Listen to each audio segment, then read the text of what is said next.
The following program and contents, including the views and opinions expressed by the host and any guest speakers, are solely for informational and entertainment purposes. The views and opinions expressed are not endorsed or supported by Relmar McConnell Media Company, the X Zone Broadcast Network, their employees, affiliates, or advertisers. The host and guest speakers are solely responsible for their own perspectives, and their views do not reflect those of Relmar McConnell Media Company, the X Zone Broadcast Network, their employees, affiliates, or advertisers. The information provided in this program should not be considered as professional advice or as a substitute for professional consultation. Listeners and viewers are encouraged to form their own opinions and seek independent advice when necessary. Relmar McConnell Media Company, the X Zone Broadcast Network, their employees, affiliates, and advertisers hereby disclaim any liability for any claims, damages, or losses incurred as a result of the information presented in this program.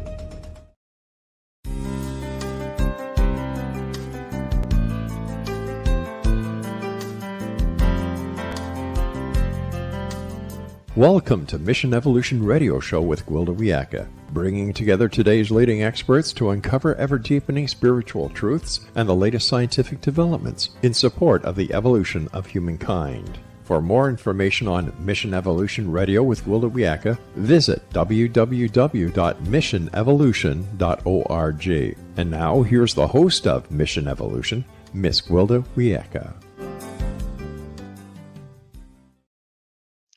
Mission Evolution is coming to you on the X Zone Broadcast Network and X Zone TV on Simul TV Channel 32 from our broadcast studios in St. Catharines, Ontario, Canada.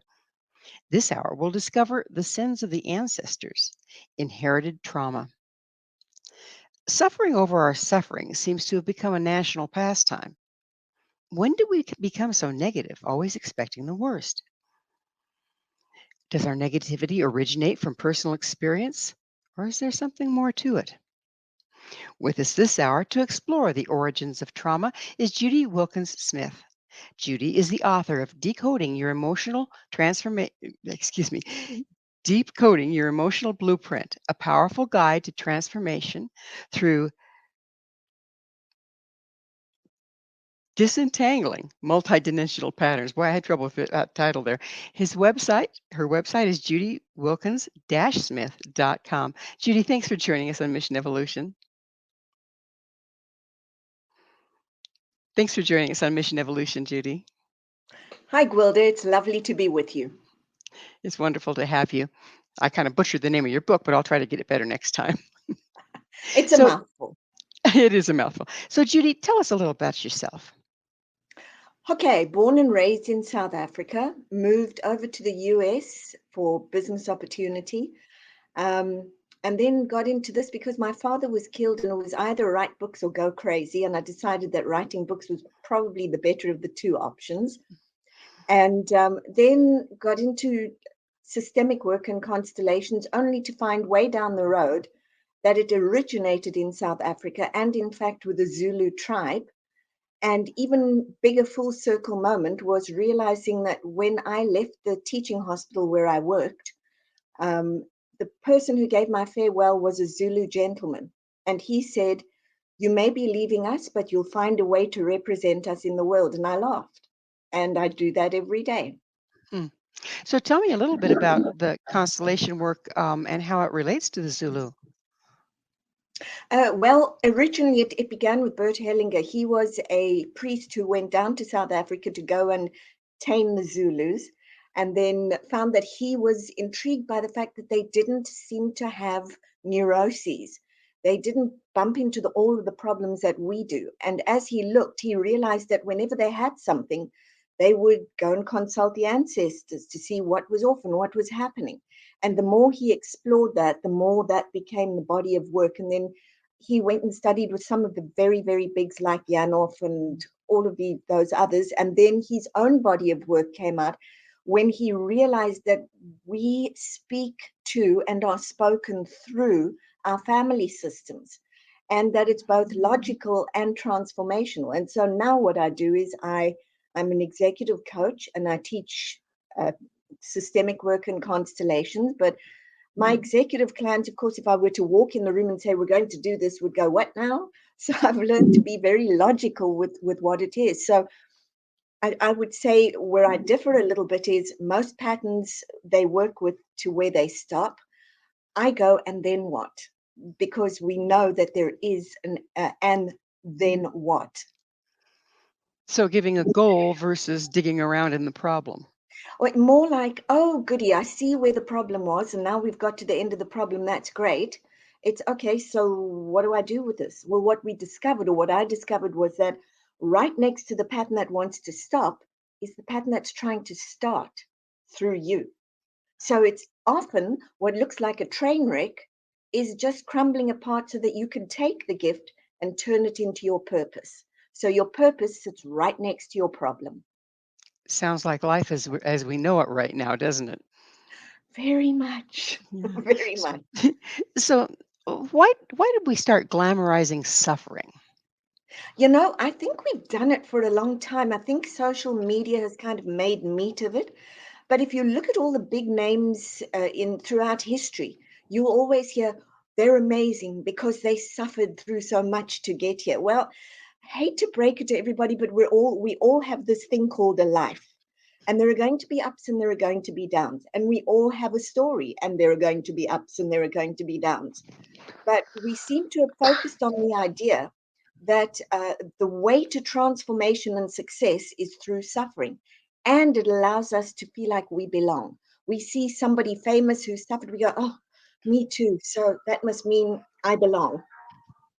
So it seems like it's not really popular to be successful. Excuse me. It seems like it's not very popular to be successful and balanced. It's like Yes, successful you and have to have balanced. suffering in there. Right, you got to mix that in because we've been speaking that language for thousands of years. No pain, no gain. There is no joy without suffering, and that's now become wired into our brains as this is the way it has to be. When in fact, that's really not the truth. We've made it the truth. Our mindset tells us this is the truth. But think for yourself, Gwilda, about the times that you have stood maybe on the top of a mountain or seen something unbelievably beautiful and gone, wow, my life will never be the same. You're very capable of getting to that transformation and success through the other half of the language that we have, the positive half, the inspiring half. But because we've seen people suffer and it's been glamorized and monetized, we think that's the road that we should take.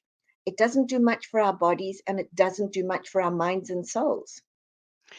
But isn't it the popular thing? I mean, it's almost like people feel guilty if they haven't suffered enough to get where they're at. Absolutely. Well, here's the thing.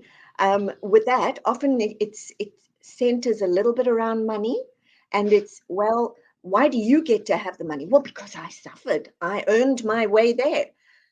Really? No, we don't need to do that. But this seems to be in the mix. It's what we've been taught is you're a greedy pig and you shouldn't have it unless you've suffered, in which case, that's good. You can do that. So now we all think we've got to suffer in order to be able to have enough money. And using money as an example, people that are born into money are resented and thought of as weak and having no value. Yeah, and so I work with a lot of those families, and what I teach them is, so you were born at this level with money. You were born with this amount of money. That doesn't mean you get to be complacent. What is your next step? How do you want to make a difference? What can you do with this magic if you want, this flow? How are you going to be friends with money? Because something that people don't realize is that money is not a commodity. It is a friend and it is a relationship. And the way you show up for it is the way it's going to show up for you. So many people have hung their hats on and their personal value on their bank check, their bank books. Um, how do we move beyond that into embracing what you're talking about here? Well, first of all, we recognize that money is spiritual, not a commodity, and that it's a friend, not a commodity. And then you have a conversation with money about what do I want to do with this? How can I use this along with my values to create the greatest good? I mean, there are beautiful adventures you can have. When I teach it, I will often say to people throughout the year, whatever extras come in for me, a percentage of that and of the other goes to something else. And one of the things that I like to do with it is at the end of the year, just tuck some into envelopes and then walk around in the shops and listen to people saying, I wish I could get that for Hanukkah, or I'd love to get that for Mum, but it's too expensive. And then I just leave an envelope. It's making magic. There's so much magic to be made. And I think what we've also lost in the suffering is we've forgotten that joy inspires and expands. When we're doing the joyful thing, when we are inspiring people, when we're grateful, we're expanding the mindset. At the moment, we're contracting. The more we suffer, the less we think is possible. The more we bring back gratitude and happiness and elevated emotions, the more we discover that we really are not victims. We're quiet masters within ourselves, and what we're doing, we are creating. And people think that they say to me, I didn't create that thing. You created your choices, and your choices are going to become your truth. How did we create our choices? Okay, so um, I want you to think about a time when you did something that wasn't good, and you felt terrible. And the minute you had the event, you started with thoughts, feelings, and actions. So the thoughts were, that was stupid. I should never have done that. Oh my goodness, I'm such a fool. Now your heart's feeling it and your body's feeling it. Your whole body's tight, your gut's tight, and you're going, I'll never do that again because that was so dumb. Cannot believe I was so dumb. That's a terrible thing to do. Now that has become the terrible thing to do, and that's your truth. Until and unless you go back to that and say, you know what, that wasn't smart, but what did I learn here? And what can I do that's different? How can I use this as leverage for a step up? What could I do that would make a difference? That's very much kinder and very much more evolutionary. And so when the brain tells the body a story that the body can believe, that's what becomes our truth, positive or negative. Well, we're going to have to take a station break, but on the other side, I'd like to get a little deeper into this because it seems like it's a pretty juicy topic. Judy and I will return very shortly, so don't go away. This is Mission Evolution, www.missionevolution.org. Who would you be without your suffering? With us this hour discussing our emotional blueprint is Judy Wilkins-Smith. Judy, we were just getting into how if you have made a mistake or done something in a way that you really are not proud of, the tendency is to start beating ourselves up with it. And my question to you is, people hate to feel guilty, and they can only feel guilty so long before they start to project it outward onto somebody else. So, would you go into that a little bit? How beating ourselves up not only diminishes us, but changes our behavior? Absolutely, because now we make ourselves smaller, as you said, and we think we're not good enough. And then we add all sorts of thoughts and feelings and actions to support that. And so beating yourself up disadvantages you, it robs the world. You're not growing. At that point, you're going inward. I always talk about the head heart gut connection. So when the heart opens and the gut can settle, then the head gets all itchy and it starts to go on an adventure. But the minute you do that, the guilty piece, it shuts down. Your heart closes, your brain goes into survival, and the gut tightens up. And so now you're stuck. So what I say to people is nobody profits from your guilt. How can you use your guilt and convert it to make a difference? On the other side of your guilt, something is waiting to be learned. So you cheat somebody out of something. What is it that's waiting to happen? You go, oh my goodness, I cheated them. I know this was wrong. Well, do you become the person who is very open and honest and goes to someone and says, hey, I made a mistake. Here's what I did. Are you a voice for honesty? Are you somebody who is compassionate when somebody else is going through it? There's so much to learn. If we would teach ourselves to have compassion and elevate, I think we would have a much easier time of it. Plus, if it's significant epigenetically, you're about to create an impact if you use that guilt as a whack on your genetic system. Ooh, let's go into that a little bit. How does epigenetics is a wonderful buzzword right Love now. it. How does imploding on ourselves, hitting ourselves with guilt. How does that affect our epigenetics? Okay, so it's significant enough that you completely implode, you get yourself sick, you're anxious, you're diminished, and after that, all the women in your line never open their mouths and speak again. That's significant. And that impact is going to go two ways. One, your children are going to see it, hear it, feel it, experience it, and mimic it. And number two, it creates an imprint on the epigenetic coding that then becomes a blueprint for generations of behaviors and sufferings. And in fact, there's a study called the Great Dutch Hunger Winter, and they talk about the effects of an event. So it's always about an event, and it's not about an event. It's all about the event because the event triggers, but it's what you do with the event that makes the difference. It's what I'm thinking and what I'm feeling. Am I now operating by the hormones of stress or by those love hormones? Which ones are we doing, the elevated hormones? If it's the hormones of stress or the other one, you're going to create that imprint, and that's going to get passed down either as a limitation or a strength. So the sins of the fathers passing to the seventh generation starts to make a lot of sense, doesn't it?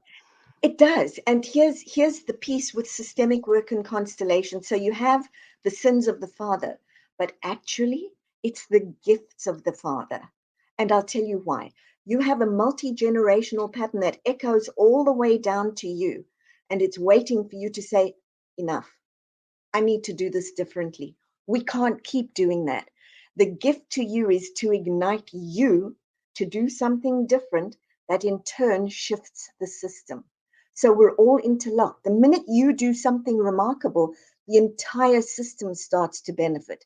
The minute you contract, the system contracts. And the minute you do the remarkable, those who come after you now have a different emotional DNA. And the ones who came before you now have a different context. So you're affecting things backwards and forwards. It's a tough job though, because you have to start becoming very self-aware, don't you? You know what you do, and once you start understanding this work, it's really not that difficult. It's kind of basic building blocks and just simply being aware of what are the words that I use over and over and over? What are the feelings that I feel over and over and over? When did they begin for me? What was happening at the time? Does anybody else in the family carry a similar pattern? Ah, so how did it benefit them or how did it limit them? How is it limiting me? Stop. Let's turn it around. And honestly, once you've done that a couple of times, you become pretty aware. You don't even watch the news the same anymore. You look at somebody and you go, I wonder what happened in their family. When we're looking into this, it brings to mind you can kind of follow genetic damage through races. So the Jewish people that suffered the Holocaust, even those that are born, don't even know their parents are Jewish and are adopted, these Right. same patterns tend to show Yep. up. Or the Irish that went through the The starvation or potato. being, Yeah. Yeah. Yeah. yeah, or the Native Americans, the Trail of Tears and that whole victimization. People tend to generationally stay in victim from these kinds of things. Yep. How does that happen?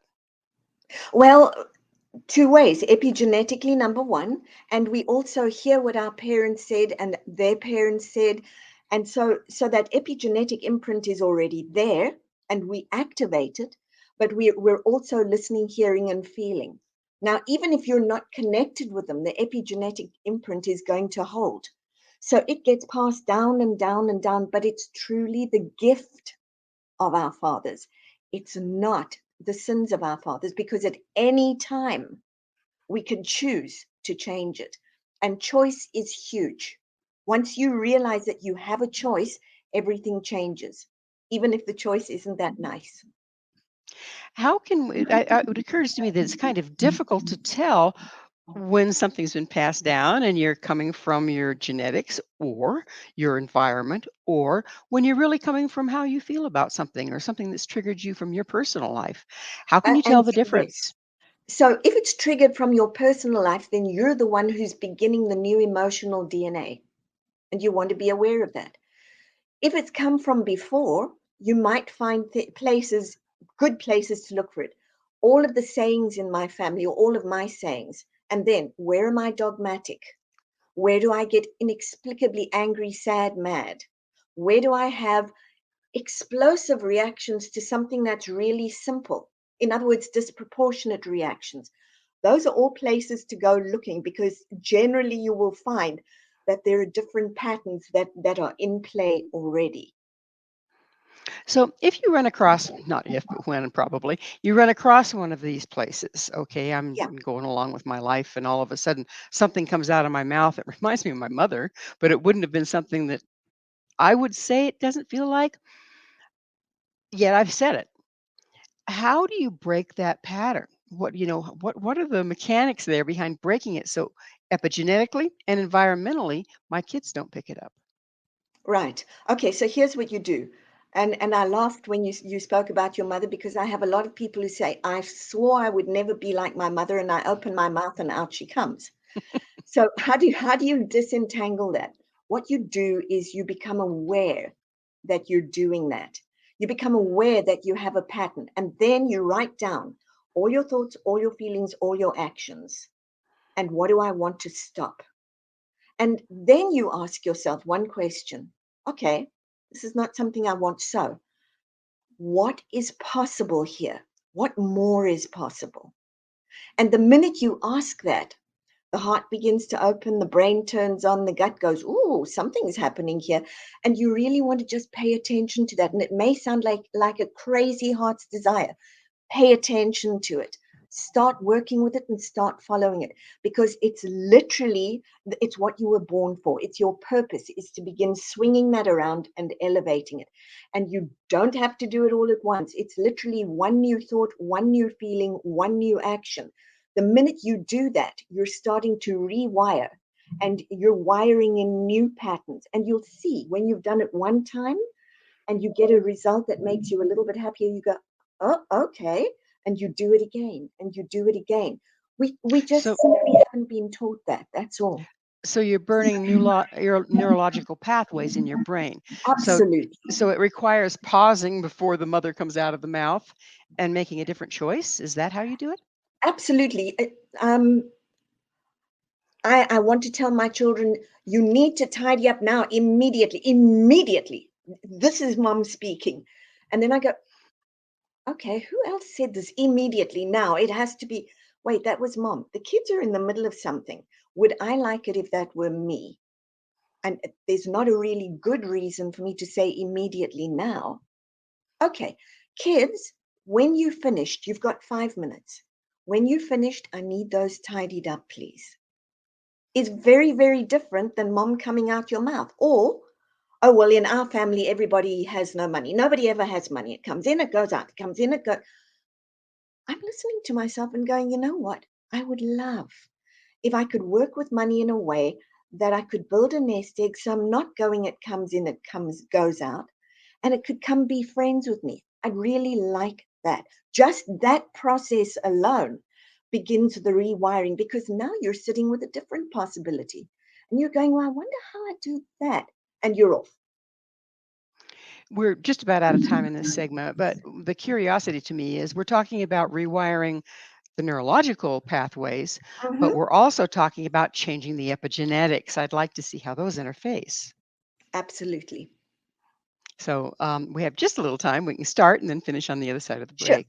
Okay. So yes, we're rewiring the neurological piece. And don't forget, like I said earlier, when the brain tells the body a story that the body believes, this is what becomes our truth. So you say to yourself, I'm feeling terrible. I think I'm sick. I'm sick. And the body goes, yep, yep, yep, yep, yep. And you start to agree with yourself. When you can just take a breath and calm down and say to yourself, I wonder what's going on, because it's something a little different. You're now mitigating what's going on. You're bringing it back under control. You're teaching yourself that, hey, I can listen to my body without panicking. I wonder what we need to do about this. Let's go and talk to the doctor. I'm not dying, so it's fine. Now we're moving from terror every time something happens to, I know what to do with this. And by the way, a very, very important piece is around hypochondria and that. So we're projecting our general malaise on our physical health and creating problems. Absolutely, we are. We're either living by the biology of stress or the biology of the elevated hormones. And we're the ones in control of that, even though it doesn't always feel like it. Well, it's time for that commercial break. Judy and I will be right back to continue our discussion.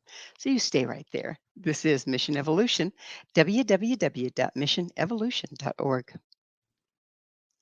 This is Mission Evolution, missionevolution.org. Are you controlled by multi-generational patterns? With us discussing the impact of our ancestry is Judy Wilkins-Smith. Her website, judywilkins-smith.com. Judy, the multi-generational patterns that you talk about, let's go into that a little bit.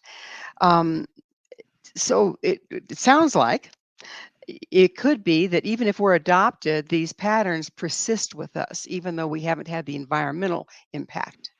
Is that accurate, and how does that work?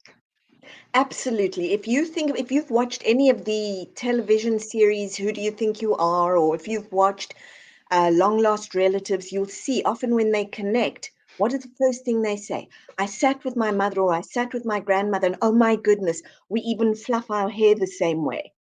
What's happening? Yeah, it's the emotional DNA that's being passed down.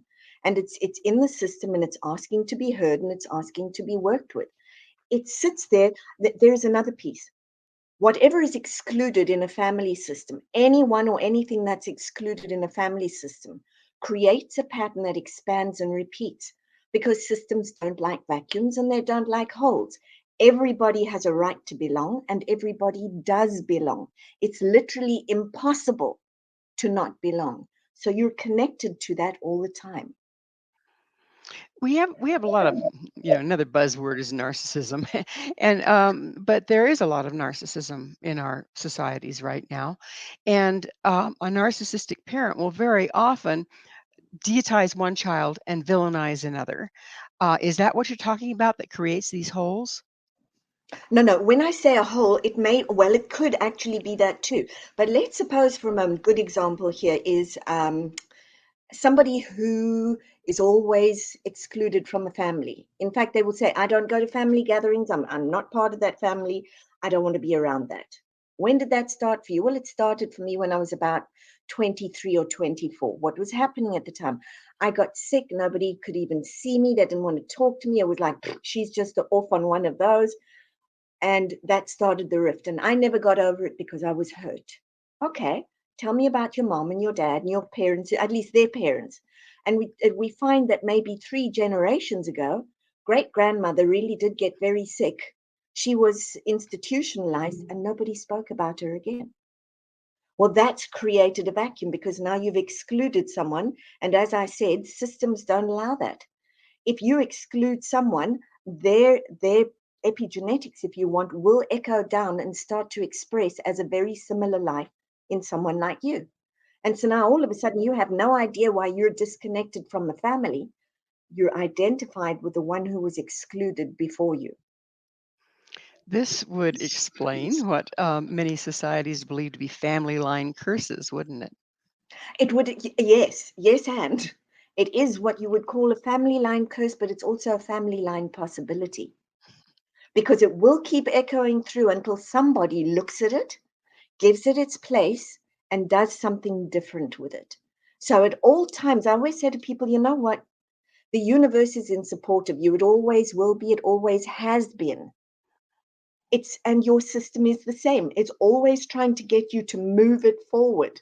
It doesn't need you to be held back. It really needs you to expand it. But again, what about somebody that's been adopted and all of a sudden they find this exclusion thing going on, and it came from great grandma that they don't even know exists and have no way of finding out about? Do we have to be able to find it in order to No, alter it? you don't. Now, I will tell you 2 things. So remind me to tell you about somebody who had exactly that. But no, you don't need to. If you timeline your own life, you'll begin to find places. I'm excluded at work. I exclude myself from my friends. I'm excluded from these circles. So it's going to pop up. That dynamic will pop up, the pattern itself. So that's going to be there. But I actually had someone um, who always says to me, yes, go ahead and tell my story, who's an adoptee, very successful person, but has always felt like I'm the secret and has a particular relationship pattern. Well, when she found her biological relatives, she was the secret, and her relationship very much mimics the parents. So what she was doing all the time without even knowing it was carrying her story around in her life. And we do this.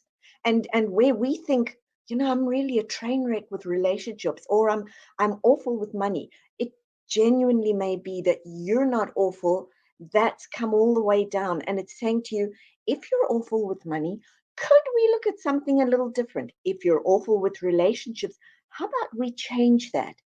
And that's the personal transformation. Only we're not just transforming ourselves ever, because the minute we take a step forward, everything else, even if it's resisting, starts to move in a direction. So although we're in service of ourselves, if we are really in service of the best form of who we are, we're also in service for improving the system. There's another phenomenon that I'd like to have you try to explain for us here, is that I noticed there's this a timeline. You talk about timelines, Sure. where at a particular age I might act like this, and then when I hit a certain age, all of a sudden my behavior changes, even Mhm. my the way I phrase things, to maybe the way my mother was when she was in her 70s. So, um, how does that work? That timeline piece? Oh, absolutely. You're spot on with that. You will find that people will come to you and say, I had this terrible thing happen to me at 23. I was never the same. And we go looking. And we may find that grandfather had a terrible thing happen when he was 23 and he was never the same. In fact, I had somebody who came to me and said to me, at the age of 41, now listen to the language, because this is the other place that we know we're repeating a pattern. If it sounds bizarre or way off, we're repeating a pattern. So he comes and he says, you know what, at the age of 41, my businesses all dropped dead and they couldn't be revived. Really? That's an odd kind of thing to say, right? So I said to him, tell me about your dad and your mom. He said, mom's still around. Dad dropped dead. He had a heart attack at the age of 41, and that was that. They couldn't revive him. So I just looked at him and said, now that I think of it, my grandfather dropped dead at the age of 41, and they couldn't revive him either. So I said to him, hold on, how old are you? And he said, oh, I'm 44. And I said to him, so you've passed that age? And he went, yes, but I was really sick at the age of 41. And I said to him, yes. And rather than you drop dead, your businesses did. Do you see what you did? So we will do those. We will mimic incidents because we're trying to bring them to where we can see them. It's like a form of pattern tracing, isn't it? It's very much, and we carry it in us all the time. You're literally speaking the language of your system, the language of your ancestors. You're speaking it, thinking it, feeling it, and acting it all day long until you choose to change it or add to it. It's starts to make sense why most every indigenous tribe really honors the ancestors. They feel like they're alive, they speak to them, they're part of them. This would be explaining it, wouldn't it? It would. They're actually smart enough to know they're connected. We taught ourselves to not belong and disconnect. But I would say that family systems in the universe are very wise beings. They just kept it intact because they knew and they know that we need it. And it is the way that we transform. We go not this but that, not this but that. And it's like when there's a terrible thing that happens in the family, it's also opening up a portal to possibility. Always, always. There's always an other side to the coin, isn't there? There is always the other side of the coin. How can we stop, from our conversation here, it sounds like if we're buying into the negativity versus looking where it comes from and taking a choice with it, can we actually recreate it? Are we the ones recreating that incident? I would say we are recreating it to try and do it, to try and get a different ending. But until we begin to generate new thoughts, new feelings, new actions, we're just going to repeat it. Do the same thing in the same way and expect different results. That's It's it. That's definition it. of insanity, right? And we know this, and yet we haven't quite clicked that the magic is in flipping the switch and that it's been there all along. Well, it seems like, again, people are really overwhelmed with negativity. Like you mentioned, it's in our language, it's in our thought forms. Yeah. And my question, what I was trying to ask is, because of that, are we literally recreating it? And can that then be altered by changing our thought forms and our beliefs? So are we recreating the negativity, you mean? Hmm. Yes, we are. We're reinforcing it and we're adding to it. We're adding to that library. Can we change it? Absolutely, we can change it. When you look at, I would say a challenge for everybody is at the end of the day, when you're on your way to bed, literally just sit for 5 minutes, literally sit and think what went right today. It doesn't matter how small it was. You're going to be surprised at how many things went right. But we're taught to focus on the ones that did not, aren't we? That's right, because we're taught we need fixing. By the way, we're not broken. We were never broken to begin with. What we are is we're beings, and what we want to start understanding is we need to add layers. That's all we're doing. And so it's a big adventure. The more layers that you can add that are positive, the bigger the adventure you're going to have. I promise you. This is not a nice thought. I promise you. The more layers you add, the better it gets. And the more you say to yourself, look what I did right today. Look what went right today. The others fall into place. They don't become the dominant pieces. They're simply what is. Okay, this didn't go so well, but this went really well. We need to speak bilingually, not just monolingually. It would seem that the problem is when we feel like we have to judge something good or bad. Then that Yes, cements it, doesn't it? well, it does because now you've made it bad no matter what. This is a terrible thing. Now you're not even looking at the fact that this terrible thing is saying to you, hello, I'm a portal to possibility. Want to come play? No, you didn't come with a red bow that I expected. Go away.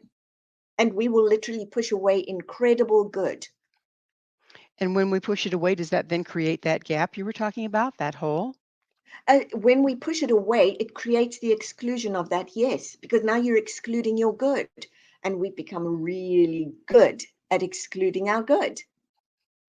Amazing, amazing. The ostrich. Yeah. Well, it's time for another station break. But please stay with us because Judy and I will continue to explore transforming our lives. This is Mission Evolution, www.missionevolution.org. Can we break free of burdens that are not our own? This is Mission Evolution, missionevolution.org. We're continuing our discussion with Judy Wilkins-Smith. Her website, judywilkins-smith.com. Judy, there's another thing.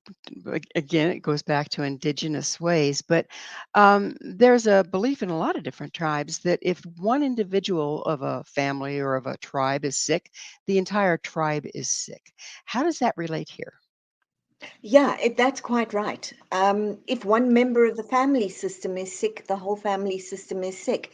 It's the same as somebody who goes to war and comes back with PTSD. The family has PTSD because it affects everything. And so the opposite of that is true as well. When one member begins to transform, the system is transformed. When one member of a tribe begins to transform, the tribe is transformed. So we think that we don't have much value or can't do much as an individual. Everything begins with the individual and the yes and the choice. It seems like a lot of people, though, are very resistant to transformation, very attached to their suffering, very attached to the status quo, don't want to be introspective enough to see where anything's coming from. How do you break through that? So, first of all, for me, when somebody's highly resistant, I want to know what they're protecting because often it's done with a lot of love. Don't insult my ways. Don't you mess with my parents or my grandparents. So, it's to go in with curiosity. For me, when I'm working at a live event, I want to know with curiosity where'd that come from? That may have been a solution back there, but is it still a solution now?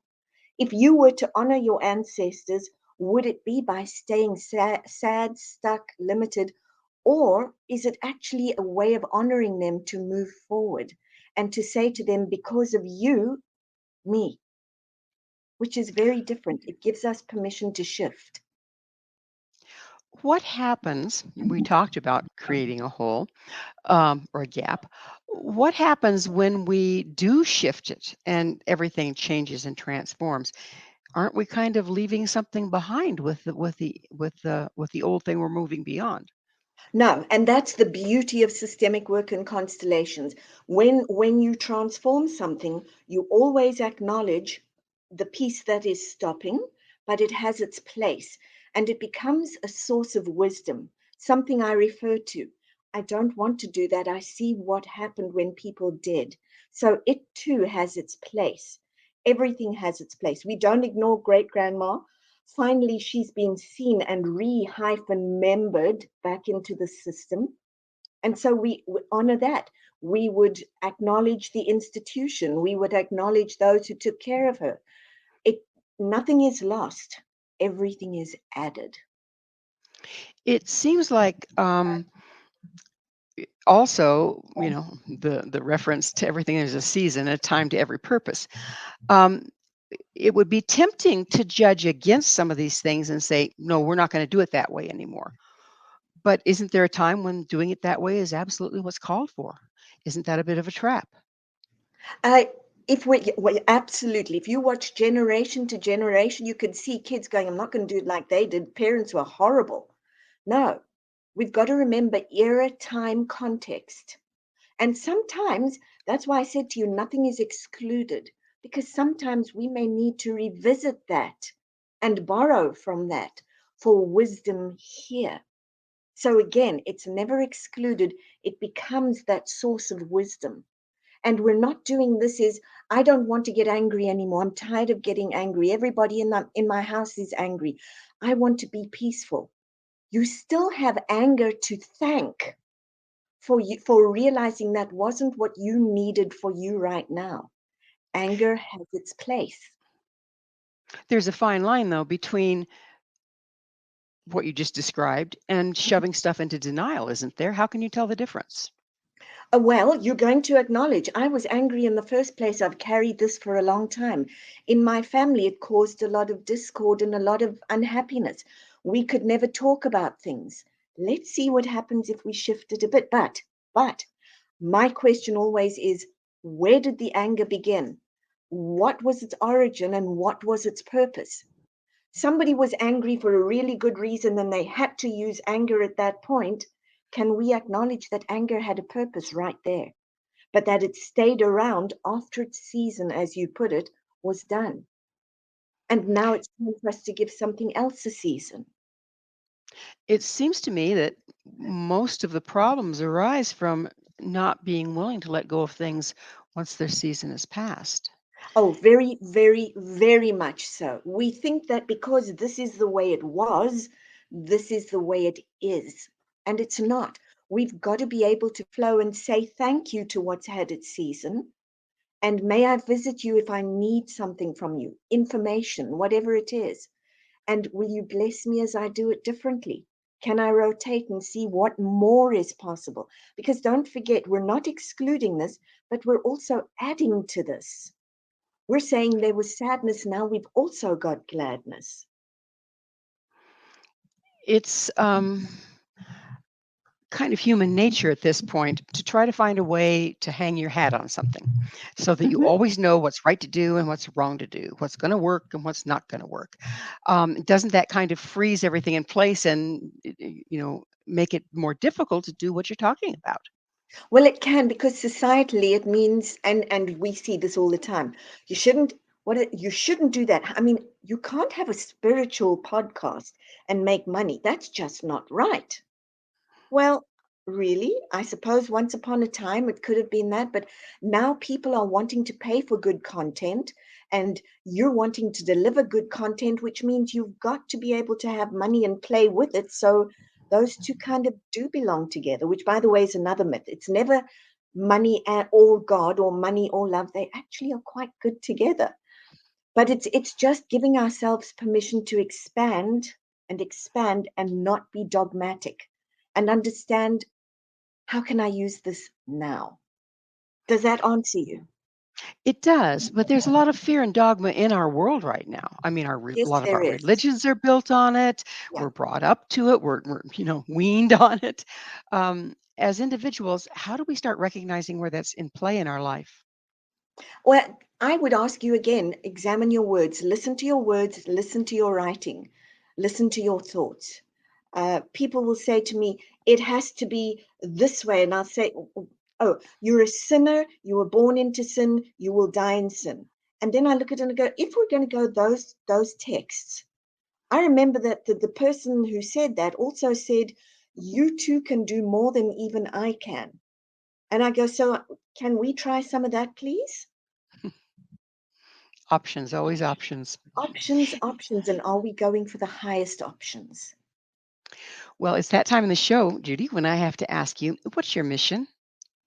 My mission is absolutely to get people to understand that they are remarkable lives, that they have choices, and that I will ask them whenever I meet them, how big are you willing to be? Because the day that you agree to be big is the humblest day of your life. It's the first time you agree to be in service of the universe, and now it's game on. What would you say if I was to ask you the percentage of our lives until we start this process that are being driven by our history versus us as individuals? Wow. Okay, so I'm going to get out there and tell you that 90% of the time you are not living your own life, you're living the lives of your ancestors. Now, that's a pretty scary figure, isn't it? That's a pretty scary figure. But when you start being awake and being present and changing things up, you're now no longer entangled in your ancestors' lives. You're fully present, and you've just created a whole new dimension of possibilities. I love the way you said presence because it sounds like most of us are living in the history. Very, very much. Yeah, once you start to tune into who you are and what you're thinking and what you're feeling, it's shocking to realize how much you're reliving somebody else's life and you're not present to your own. When you're fully present to your own life, you begin to look for the adventure and you start going in search of the biggest version of you.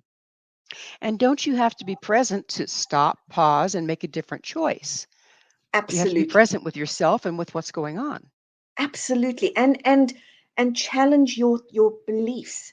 Not challenge them in a judging way. Just ask, is that really true? Is that still really true? And what more is possible here? You are not here by accident. You're here to make a difference. What part does gratitude play in this? Huge.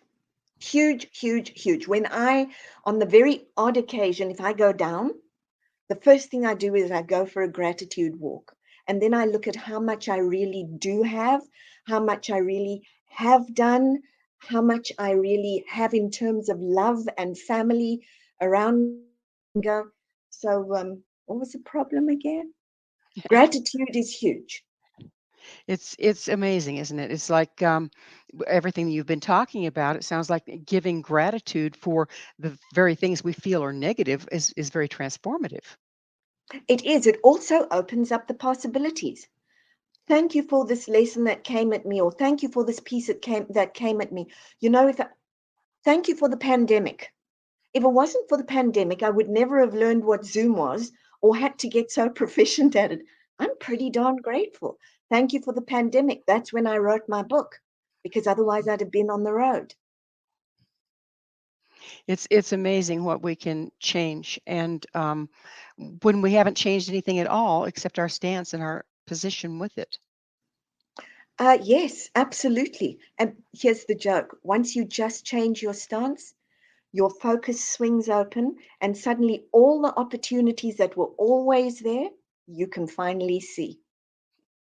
Well, we're just about out of time, but Judy, tell us your vision for the future if we start to become present with ourselves and Wow. work out who we are versus passing on the patterns of our ancestors. If we start to become present with ourselves, judgment's going to drop away.